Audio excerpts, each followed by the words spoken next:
Salut à tous, on se retrouve aujourd'hui pour parler du Paris Saint-Germain ce dimanche 13 juillet. Et aujourd'hui, vidéo spéciale, ma deuxième, comme je fais chaque été les gars par rapport aux 11 de la saison prochaine. J'en ai déjà sorti une il y a à peu près 3 semaines, donc là la deuxième c'est aujourd'hui.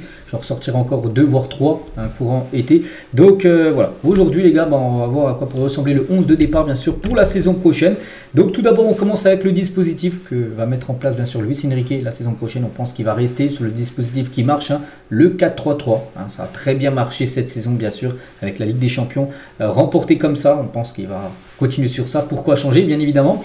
Et on commence tout d'abord avec le poste de gardien de but. Donc pour la saison prochaine, on pense qu'il n'y a pas de doute, bien sûr, Donnarumma devrait déjà rester au Paris Saint-Germain. On espère même qu'il prolongera.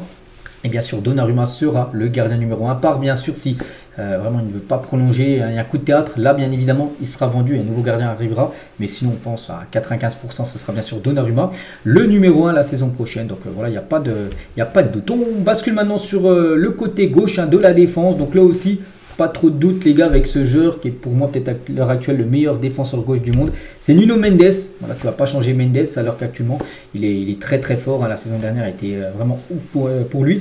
Il a gagné la Ligue des Champions. Bien sûr, il a gagné également la Ligue des Nations avec sa sélection portugaise. Donc bien évidemment, on garde Nuno Mendes sur le côté gauche. À côté de lui les gars, on va mettre William Pacho.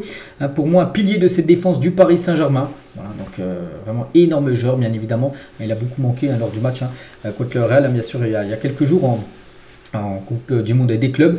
Donc voilà, c'est un cadre. Il est arrivé il y a un an quasiment anonyme. Maintenant, voilà, tous ceux qui suivent un peu le football connaissent ce joueur et pour moi il fait partie actuellement des meilleurs défenseurs centraux au monde. Donc bien sûr Pacho qui est arrivé il y a un an, il a signé un contrat de 5 ans, c'est pour qu'il soit encore titulaire bien sûr la saison prochaine. Donc, pour l'instant pas de recrues, donc on pense à côté de Pacho, on pense à Marquinhos. Donc là je vais changer, je ne vais pas mettre Marquinhos mais plutôt Zabarni.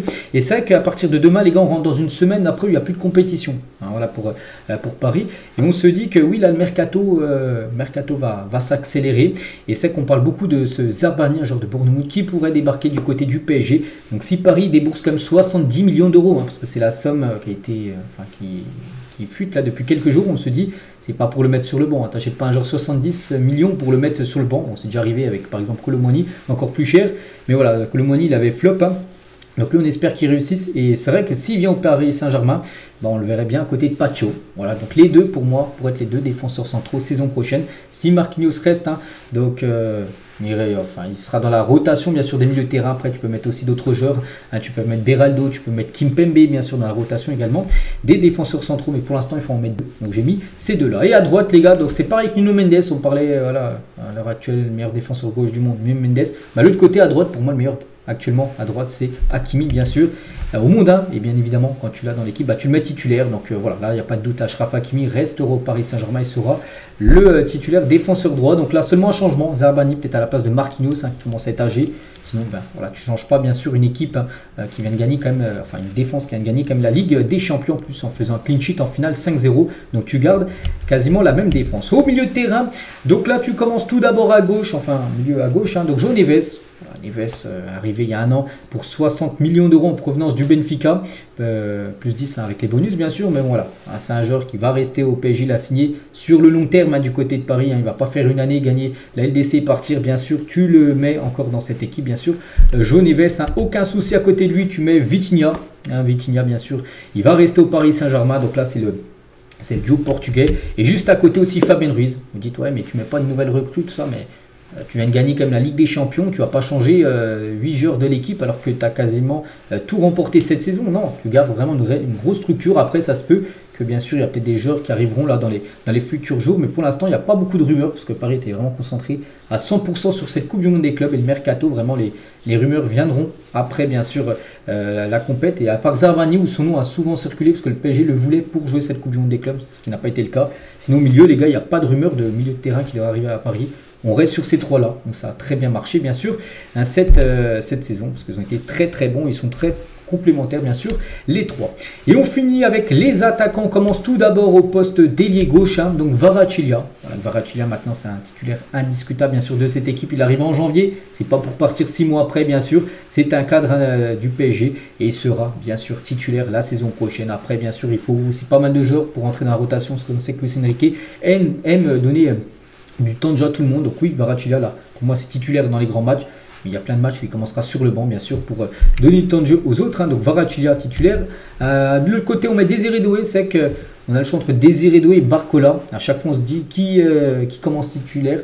Donc souvent on a pu voir sur les derniers matchs, hein, ça a quand même souvent été Désiré Doué qui a commencé titulaire devant Barcola, qui fait beaucoup de dégâts, Barcola surtout en rentrant en cours de jeu. Donc c'est pour ça je pense que Doué titulaire, Barcola rentre en cours de jeu avec VAR à côté. Et bien sûr dans l'axe, hein, tu continues comme ce que tu as pu faire là tout au long de la saison, les 12 derniers mois avec Ousmane Dembélé. Hein, ça a été un pari quand même hein, de Luis Enrique, parce qu'en tout début de saison c'était plutôt... il avait testé Kolo Muani, quand je dis en début de saison, c'était en août dernier, avant que Kolo Muani parte à la Juve. Il avait testé aussi Gonzalo Ramos, il a testé plein de monde, mais voilà, Dembélé, c'est quand même si c'est pas un neuf pur, et ben, c'est celui vraiment qui a débloqué beaucoup de situations cette saison. Donc voilà, vous allez me dire, oui, il n'y a pas eu beaucoup de changements, à part Zabanni à place Marquinhos. Pour moi, je garde totalement le 11, ça se peut. Après que dans 3 semaines, lors de la prochaine vidéo, un peu dans le même style, là, il y aura pas mal de rumeurs hein, sur le PSG. Comme je dis, Paris va commencer son mercato. Dès, on va dire, demain, dès que la Coupe du Monde vraiment officiellement sera terminée. Donc là, vraiment, on pourra voir s'il y aura des renforts ou plus dans l'équipe. Mais voilà, ça va pas énormément beaucoup bouger. Ça sera plutôt s'il y a des joueurs qui viennent, des joueurs qui seront plutôt remplaçants. Voilà, pour faire des rotations avec certains joueurs, hein, bien sûr, de l'équipe. Hein. Et concernant les autres joueurs que j'ai pas parlé, tiens, on commence tout d'abord avec les gardiens. Donc Donnarumma, on en a parlé, hein, bien sûr, titulaire. Et Safonov, on pense qu'il va rester. Hein, il a signé l'été dernier. Bon, il a joué quelques matchs. Après, voilà, quand tu es gardien numéro 2, hein, voilà.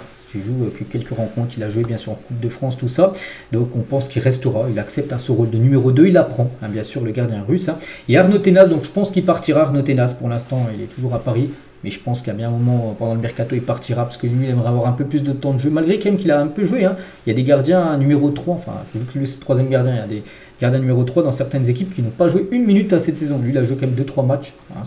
C'est déjà pas mal, hein, surtout pour un gardien numéro 3, mais il partira. Arnaud Tenas, au poste de défenseur, donc Hakimi, on a parlé. Kimpembe. Bon, pour l'instant, voilà, il est toujours au club. Après, est-ce qu'il restera, partira, on verra. Il y a encore un contrat du côté de l'équipe, mais voilà, Kimpembe, c'est un peu compliqué, hein, surtout depuis sa grave blessure, hein, où il n'a jamais réussi à revenir, et surtout que maintenant il y a de la concurrence. Hein, voilà, tu as du Marquinhos, tu as du Pacho, tout ça, donc c'est compliqué de retrouver une place de titulaire. Voilà, Kimpembe, ça reste un joueur à part parce que c'est un titi du club, bien sûr, un gars qui sort du centre de formation. Donc Marquinhos, on verra hein, s'il partira ou restera. C'est une légende, bien sûr.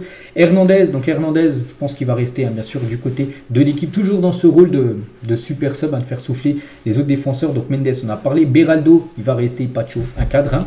Donc concernant, comme je dis, un Zabanni pourrait être ajouté, hein, bien sûr, parmi les défenseurs. Hein.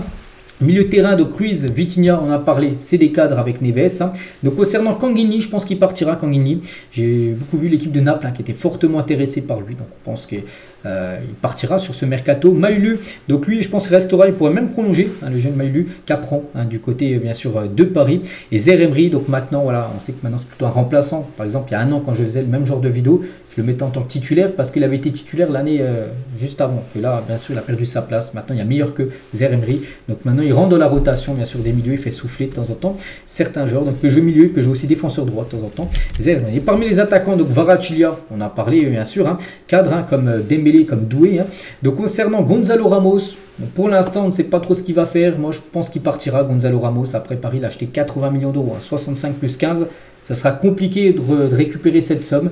Mais voilà, ça reste un attaquant que je vois sur le départ. Donc Dembélé, bien sûr, hein, ça reste. Doué, pareil. Hein, Barcola, pareil. Hein, même prolongation. Et le jeune Mbaye va rester également. C'est un joueur aussi qui aura un petit peu de temps de jeu.